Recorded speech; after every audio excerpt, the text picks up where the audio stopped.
Paulo. Pois é, né? Vamos falar então de isolamento social. Bom, naturalmente esse é um assunto muito sério, mas eu queria pedir licença ao espectador, ao meu debatedor, para usar um pouquinho de ironia nessa minha argumentação inicial. Quem acompanha a grande imprensa, né, e o seu elenco muito bem selecionado de especialistas só pode chegar a uma conclusão. O Brasil é presidido por um irresponsável que nega a ciência. Afinal, onde já se viu querer retomar a economia em plena pandemia? Que absurdo, né? Enquanto isso, na Alemanha, lojas com mais de 800 metros quadrados, elas poderão reabrir a partir dessa segunda-feira. Essas lojas, obviamente, têm que estar equipadas com material de higiene pessoal e estruturadas para evitar filas. Gradualmente, a partir de 4 de maio, as crianças alemãs também voltarão para a escola. Será que isso se deve ao sucesso no controle da pandemia? Uma pergunta legítima? Não. Na verdade, nessa quarta-feira, a Alemanha registrou o maior número de mortes em um dia, 285 óbitos. Mas não importa. O nosso presidente não passa de um ignorante solitário entre os sensatos líderes mundiais. Até porque, convenhamos, né, a Alemanha é uma exceção. Ok.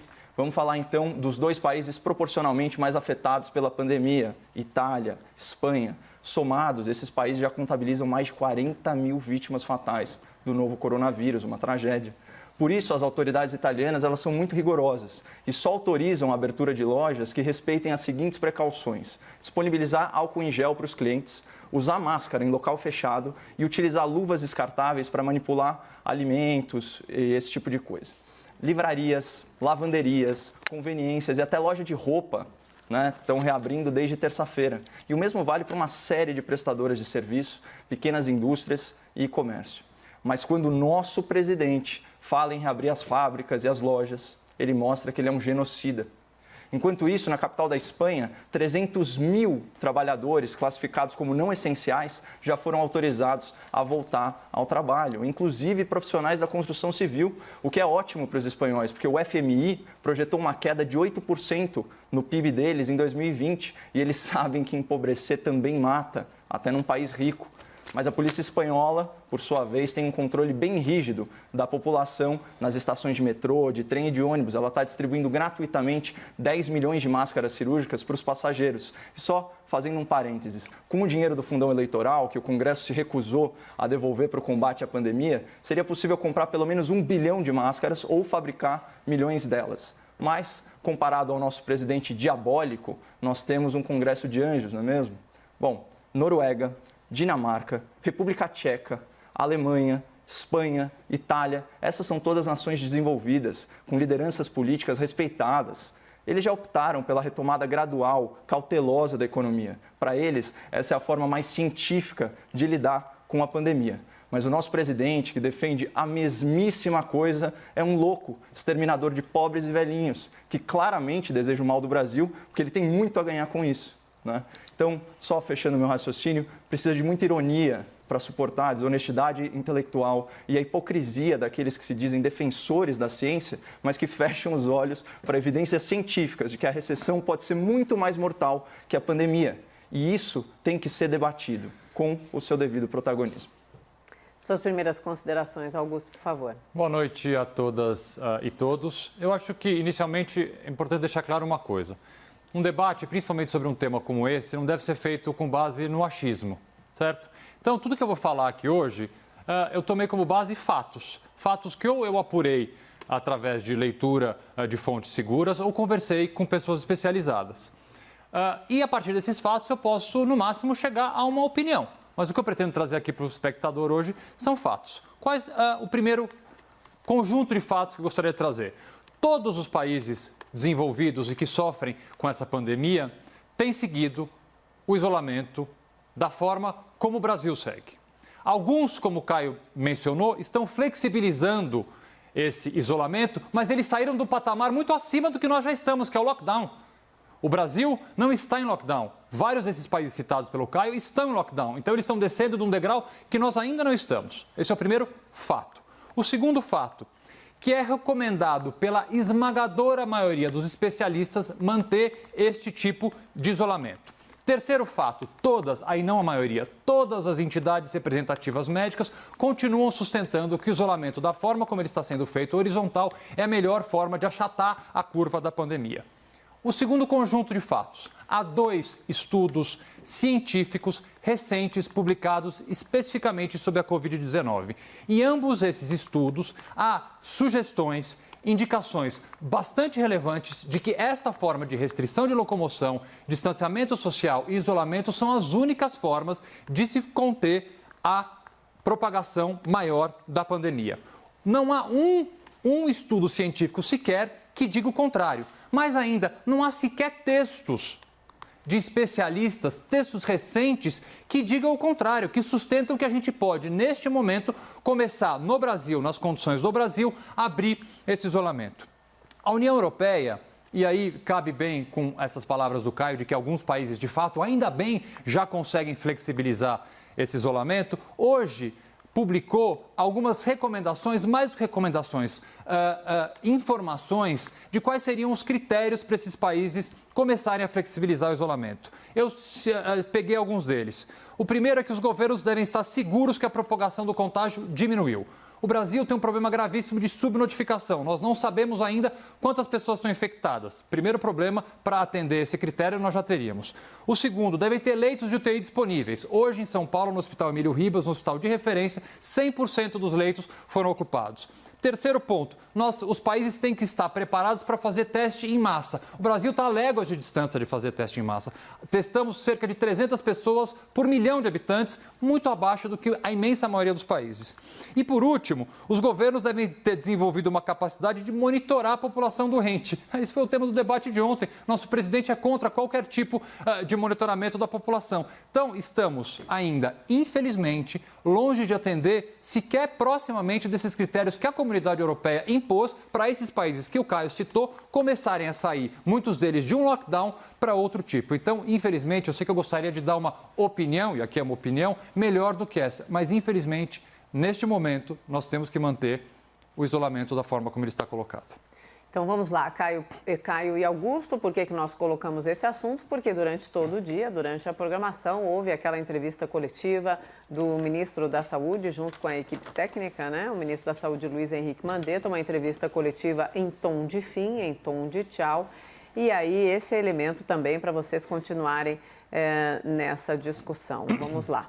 Caio, agora, por favor. Isso são intrigas palacianas, né? Já está muito claro que muito do que se discute está completamente contaminado, para o perdão da palavra, de oportunismo político. Eu acho muito mais relevante contra-argumentar aí a fala do Augusto. Afinal de contas, estamos ambos falando sobre fatos. Eu esqueci de citar a fonte, mas todos os dados que eu trouxe aqui para o espectador da CNN Brasil vieram justamente da CNN americana, né? Uma matéria da CNN Health que se chama "These countries are reopening after coronavirus". Esses países estão reabrindo após o coronavírus. Veja como eles estão fazendo, ou seja, em tom de exemplo. Eu odeio apelar para o complexo de vira-lata do brasileiro, mas o fato é que essas nações elas são desenvolvidas economicamente, intelectualmente, tecnologicamente, e elas são vitimadas pela pandemia em grau muito mais sério do que o Brasil, sem, vamos dizer assim, um aliado improvável nosso, que é o clima tropical. O Dr. Anthony Wong já trouxe isso para nós, ele falou de estudos do MIT desde a década de 80 sobre a linhagem do coronavírus, ele performa mal, né, com temperaturas mais altas, ou seja, ele é menos letal, menos infectante, esse tipo de coisa. E olha só como é o primeiro parágrafo dessa matéria da CNN que eu reproduzo aqui para o espectador brasileiro. Olha, pessoas na República Tcheca podem comprar em lojas de equipamentos e bicicletas, jogar tênis, nadar. Né? Italianos podem visitar livrarias e usar lavanderias, enquanto jovens retornam para salas de aula. Na Dinamarca, a Áustria reabriu seu comércio e a Alemanha vai seguir os mesmos passos na semana que vem. Agora, por que isso é tão importante? Porque, ao contrário do que falou o doutor Augusto, pouco importa o ponto de partida. O ponto de chegada dessa flexibilização do isolamento social é muito maior, né? Ou seja, o cidadão europeu desse mundo desenvolvido, que já teve mais tempo de lidar com os efeitos da pandemia, a flexibilização é muito maior do que o nosso atual estado das coisas. Aqui no Brasil, oficialmente, os comércios estão fechados. E você vê que nos países em que a pandemia vitimou mais pessoas, eles estão indo na contramão disso. Augusto? Quando o Caio citou o Dr. Wong, eu me lembrei do nosso primeiro debate em que ele trouxe aqui uma série de especialistas de Harvard, Yale, Stanford, que sustentariam a possibilidade do isolamento vertical. E um deles me chamou bastante atenção e eu queria contar para vocês, que é o Dr. David Cass, inclusive porque ele continua sendo reiteradamente citado por pessoas que defendem o isolamento vertical. David Cass publicou um artigo no New York Times, que o Caio, inclusive, já citou esse artigo. E esse artigo está no seu blog, Caio. Não citei. Tem um artigo no seu blog. Não citei. Tem um artigo no seu blog, Caio. Não citei. Se você entrar lá, tem um artigo de uma pessoa que não é você Não citando. Está dentro do seu blog, Caio. Vamos lá. Que blog? Eu nem tenho blog, doutor. Chama caiocopola.com.br. É o quê? Acessem, um site? Então divirtam-se, acessem lá para ver o meu blog. Boletim Caio Coppola? Como é que é o nome? Não, pode ser com o meu nome mesmo. Não tem esse artigo no teu site, Caio? Não tenho. Eu não tenho site, doutor. Ah, você não tem site? Não. Eu tenho um veículo de mídia independente que publica artigos de terceiros. Inclusive, fica o convite aí para o espectador da CNN, já que isso foi trazido aí, para se inscrever lá. Então vamos lá. caiocopola.com.br ou boletimcopola.com.br. Então vamos voltar para o tema. Tem um artigo de terceiro publicado no seu boletim, ou coisa, não sei como é que chama, perdão, eu não sou um cara mais analógico do que um cara digital, de um médico chamado David Cass. Quem é esse médico, David Cass? Publicou um artigo no New York Times defendendo o isolamento vertical. Esse artigo foi até retweetado, por exemplo, pelo Trump. E ele vem sendo utilizado várias vezes para sustentar essa possibilidade de isolamento. Quem é o Robert Cass? É uma pessoa que, até o começo dos anos 2000, foi de fato um epidemiologista. Escreveu um artigo muito duro no New York Times sustentando essa possibilidade de isolamento vertical e no próprio dia, 4 médicos de Yale, que é a faculdade dele, escreveram um artigo dentro do New York Times dizendo: nós não concordamos com isso. Na verdade, a faculdade de Yale veio a público dizer: olha, ele não é membro da nossa comunidade acadêmica desde 2006. E aí eu fui pesquisar um pouco mais sobre ele e ele deu uma entrevista publicada ontem que ele explica um pouco do isolamento vertical e muda completamente a sua primeira abordagem, dizendo que primeiro deve ser feito um isolamento horizontal para depois, dependendo do país, se aplicar um isolamento vertical. Mas o que mais me chamou a atenção é que o doutor... Deixa eu terminar. O que mais me chamou a atenção dele, desses médicos, que você sim já citou um paper de Yale, e é esse paper que você citou, Caio, é esse paper, não existe outro. Então vamos ser aqui, vamos ter honestidade intelectual de falar que é esse paper que você citou. Eu vou terminar. Então a gente pega o programa aqui, eu vou terminar. Esse médico que foi epidemiologista no passado, sabe o que ele se dedica a fazer hoje, gente? Ele escreve livros de dieta. Ele, na verdade, é um best-seller nos Estados Unidos e ele escreve livros de dieta super interessantes, como esse aqui, por exemplo, A Verdade sobre a Comida, porque os pandas comem bambu. Um outro chamado A Dieta Cheia de Sabor. E esse último aqui que eu achei o melhor, que na verdade ele não escreveu, ele escreveu o prefácio do livro, que é A Dieta da Barriga Chapada. É esse o médico que sustenta, por exemplo, a política do Trump de fazer o isolamento vertical. É esse o médico que foi sim retweetado e foi utilizado como argumento por várias pessoas aqui no Brasil. Eu prefiro continuar com a imensa maioria da comunidade médica. Bom, o seu elitismo transborda, né, doutor? É impressionante. Você gastar todo esse tempo para desqualificar uma pessoa que do dia para a noite, na sua opinião, parou de ter credibilidade porque seguiu por uma outra carreira. Né? Eu não estou dizendo quem ele é. Vocês citam. Você quer ser levado a sério? No seu você quer ser levado a sério, você é muito menos qualificado que ele para dar as opiniões que você dá aqui. Assim, David Cass, doutor, Universidade de Yale. Vamos até os fatos, eu não tenho blog, pelo amor de Deus. Mas assim, dando sequência, Se eu entrar no boletim copola.com.br, eu saio aonde? No site de uma loja de instrumentos musicais? Não, você vai estar numa landing page de cadastro, mas esse debate não é sobre mim, doutor. Nosso objetivo aqui é enriquecer o debate público para o espectador da CNN. Contenha-se Eu estou enriquecendo, eu estou mostrando que as suas fontes não são especialistas, Caio. Você sustenta com base no achismo. Você não sustenta com base em fontes. Você fala do Dr. Anthony Wong de mais absolutamente ninguém. O Dr. Anthony Wong é fonte da CNN, Dr. Augusto. Que você fala dele sempre, Caio. Cadê os papers de Harvard? Se ele é qualificado cadê o os papers suficiente de para Yale? aparecer O na paper de CNN Yale no Brasil, que você cita é do médico que vem de dieta, não é qualificado para ser Ele vem de dieta, Caio. Nada contra vender dieta. Inclusive, acho que eu vou comprar esse livro, que eu preciso de uma barriga chapada. Doutor, olha, infelizmente, essa conversa aí está enveredando por uma falta de respeito total e absoluta, não comigo, mas com o espectador e uma coisa lateral, uma coisa absolutamente irrelevante. Eu não acho nada lateral. As fontes que você usa são fontes que não têm crédito na ciência. Não é nada lateral. A gente não pode fazer um debate com base no achismo. Não tem nada de lateral isso. Não é relevante. Não tem nada de lateral. Um cara que não é de Yale mais, Caio. Ele não é desde 2006 de Yale. Ele tem que pertencer o resto da vida ele não é desde 2006 ao mundo de Yale. acadêmico, senão ele não não pode escrever sobre nada. Né? Isso, essa visão obtusa, não tem binária, nada de obtusa, limitada. é verdadeira, não é com base é uma visão no muito achismo. limitada de que... Não tem nada limitado. Inclusive, eu pesquisei. De você deixar de forma estreita a consulta a especialistas. É sempre isso. Uma linhagem de especialistas... A gente pode citar também o engenheiro de Israel que você propôs. O Instituto Weizmann é responsável por alguns dos modelos matemáticos mais avançados, né, da ciência contemporânea. Mas, enfim, se você quer andar por isso para descreditar o argumento de autoridade, fique à vontade. Isso não é argumento de autoridade, né? É lógico que isso é outra coisa, cara. É isso que a gente faz aqui, quando a gente cita essas pessoas, essas sumidades. O Dr. Anthony Wong, que eu citei, é uma sumidade. Tanto que foi entrevistado pela CNN. Mas não é o ponto. Aqui a gente está fugindo do que é o cerne do debate. Verdade, vamos voltar então. Tem razão, vamos voltar para o debate. Que é o seguinte, a gente tem que falar sobre os fatos. Eu vim aqui e trouxe que vários países que durante a semana passada você citou como exemplos estão adotando a flexibilização do isolamento vertical. Será que eles, como eu, estão usando, nas suas palavras, as fontes erradas? Estão pesquisando junto aos especialistas errados? Eles conseguem saber o número certo de infectados, eles têm teste em massa, eles têm UTI sobrando, coisa que a gente não tem. Isso é tão claro, doutor, isso é tão evidente. Nós temos 100% das UTIs ocupadas, não conseguimos fazer teste em massa. Como é que você quer propor um isolamento vertical? Como é que você quer propor um isolamento vertical se a gente não consegue saber nem quantas pessoas são infectadas, cara? A gente tem a nosso favor a faixa etária da população. É irresponsável propor isso. A gente tem a nosso favor a faixa etária da população, o nosso clima tropical. 50% dos internados em São Paulo têm menos de 60 anos, Caio. Que faixa etária? Doutor, a gente está falando uma questão de mortalidade. Agora, o problema é essa visão de só ouvir aquilo que a gente chama de viés de confirmação. Você quer ouvir especialistas que só falam o que você quer ouvir, você está fechado a outras possibilidades. Mas quem fala que eu não quero ouvir? Quem está falando? Pessoal, o combate à pandemia é uma questão multidisciplinar. Se você ouvir só uma linha de médicos infectologistas, você não vai chegar à solução adequada. Da mesma forma além que se você ouvir... que outra pessoa infectologista sustenta o que você fala, Caio? A doutora Nise Yamaguchi, a gente já teve, em relação principalmente à questão da hidroxicloroquina, vamos abordar isso mais à frente no debate. Além do doutor Jung, quem sustenta a sua tese, Caio? Essas posições... Quem sustenta a sua tese, além do doutor Jung, Caio? Posso ler para você um artigo do New York Sun aqui que eu peguei. Debatedores. E ele...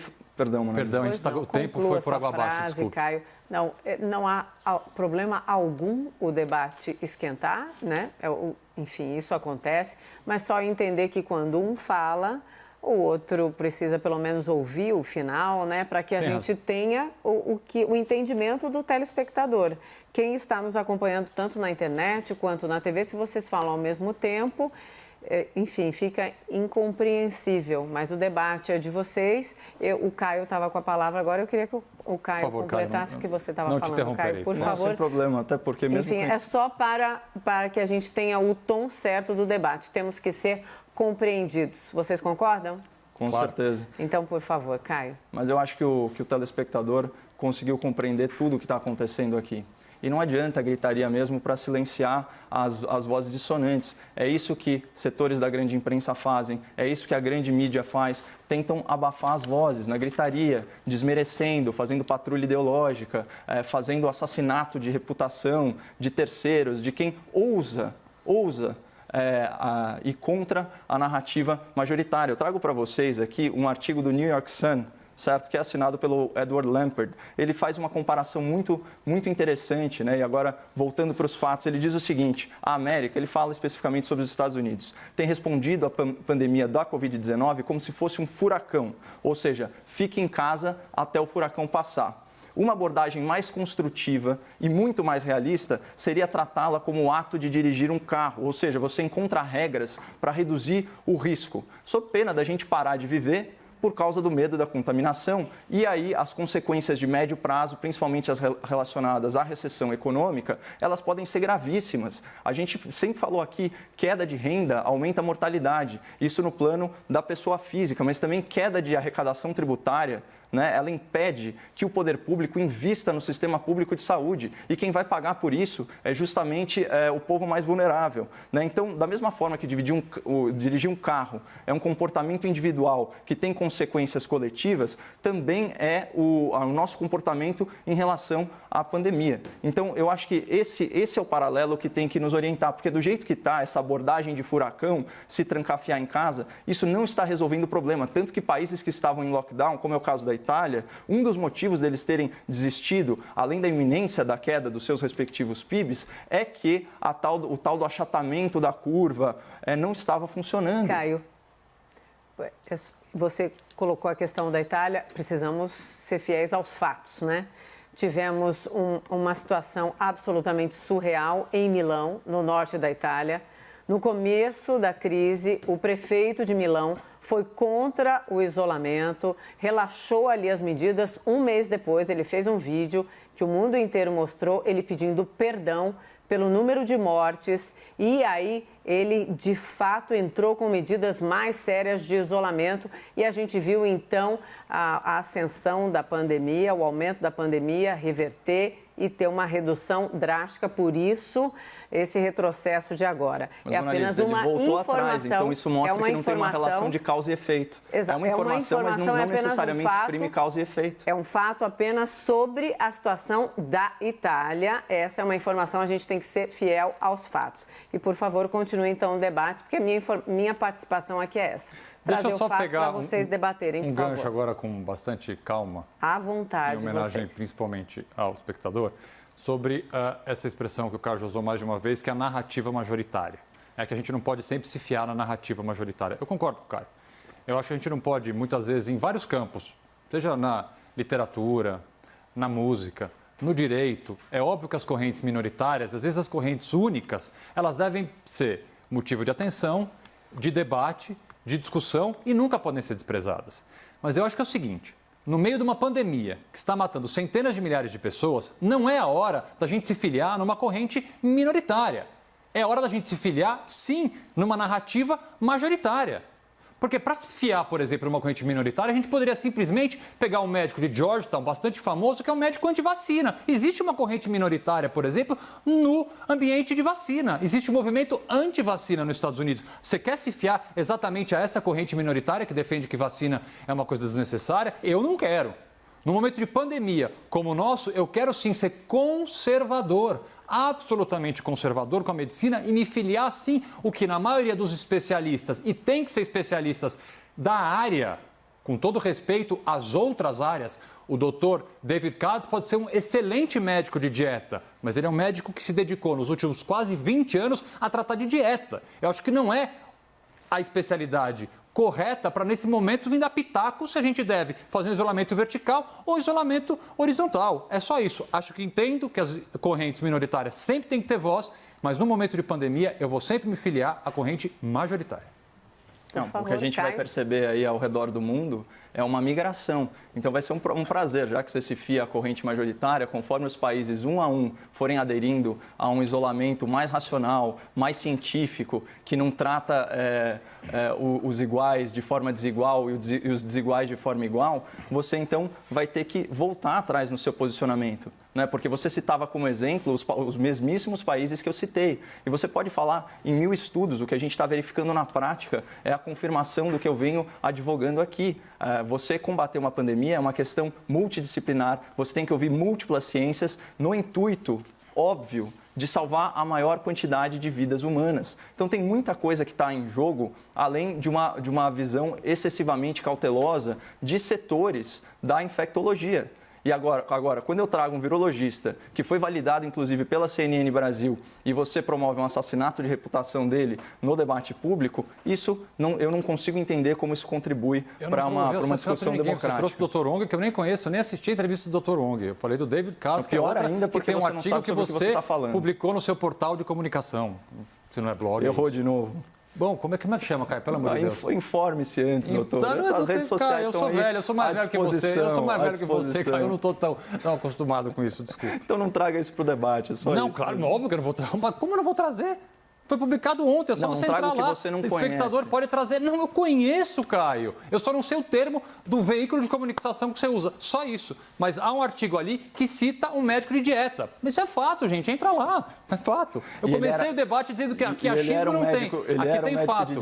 Aqui tem fato. Aqui não tem achismo. Tudo bem, doutor. Então fique com os fatos aí da Noruega, da Alemanha, da Áustria, da República Você mesmo falou que a Tcheca, Alemanha é exceção, da Espanha. Da Espanha. E a Alemanha, na verdade, é o exemplo mais bem acabado, porque enquanto eles batem recorde, é um recorde perverso, mas enquanto eles batem recorde de óbito, eles já entenderam que, apesar disso, o ideal é fazer a flexibilização. Porque você se diz um conservador, então vou te dar uma aula de conservadorismo, doutor. Não, não sou conservador, não. Sou Nesse conservador caso, do ponto de vista médico. O conservador ele é avesso a radicalismos. Né? Ele não busca soluções imediatistas, ele olha de uma perspectiva mais ampla, ele pensa no médio e no longo prazo. Se a população seguisse o seu conselho, se nós seguirmos o seu aconselhamento aqui, você vai ter a maioria do Brasil, a maioria dos municípios que não tem um caso de Covid-19 absolutamente paralisados, em pânico, em casa, enquanto as elites políticas fazem contratações sem licitação, certo? Colocam o governo numa...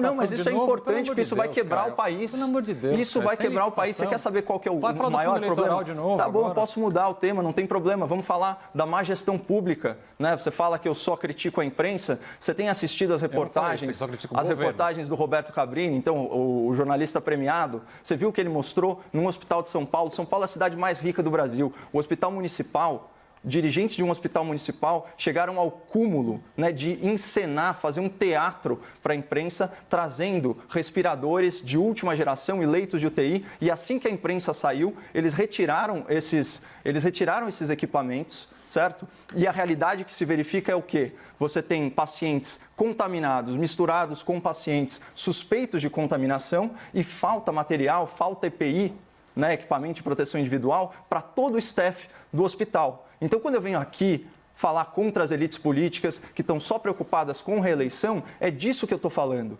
É óbvio que a gente vai ter uma crise muito mais grave. Só pior que a pandemia é o sistema público de saúde. O que mudou agora é que a elite do Brasil, e aqui eu falo elite econômica, está se deparando com o mesmo problema que o povo brasileiro se depara há anos, que é o quê? Falta de espaço em hospitais, né? Dificuldade de acesso à saúde. É isso que mudou. Agora, se a gente ficar discutindo, deixar a população trancafiada em casa, imagina, as autoridades já tiveram um mês para se planejar e na cidade mais rica do mundo, a gente tem esse papelão, né, de submeter os profissionais da saúde a esse risco gigantesco, né, e a população a isso. Assista, Conexão Repórter do Roberto Cabrini, recomendo, para você ter uma noção da realidade e ver as implicações daquilo que você está falando. Então, para fechar, Mona Lisa, posso fechar o tema rapidamente? Claro, à vontade. Eu vou ter, Caio, o maior prazer. Eu acho que eu não vou falar que não há ninguém que quer mais para voltar à vida normal. Acho que todos nós aqui queremos, absolutamente. Inclusive você, tenho certeza disso. Todos os espectadores, todos os cidadãos querem voltar ao normal. Eu vou ter o maior prazer de flexibilizar as regras de isolamento, assim como esses países europeus estão fazendo, assim que o Brasil conseguir o que a comunidade europeia, onde esses países estão, fizeram. Estar seguros que a propagação está diminuindo, ter leitos de UTI disponíveis, fazer testes em larga escala e conseguir monitorar os doentes. Se a gente não conseguir pelo menos uma ou duas coisas dessa, na minha análise, na minha opinião, não me sinto seguro a dar esse passo que todos nós queremos. Não fica aparecendo aqui, porque pode aparecer para o espectador que eu quero uma coisa e o Caio quer outra. Não, no fundo a gente quer exatamente a mesma coisa. Eu só quero de uma forma mais lenta e o Caio quer de uma forma mais rápida. Acho que basicamente é isso. Sim. Nós temos também um outro tema correlato, mas eu gostaria apenas de voltar para o grande foco de hoje, né, do noticiário, já que Caio e Augusto acompanham bem, que é essa iminência, então, de saída do ministro Mandetta, pelo tom da entrevista coletiva, provavelmente, pelas fontes dos nossos analistas, a saída deve ser amanhã ou, no máximo, até sexta-feira. Esse elemento vocês querem comentar por causa da questão do isolamento ou querem rapidamente ir para o próximo tema, Já falamos sobre isso ontem, né, doutor? Eu também. Então, vamos lá. O segundo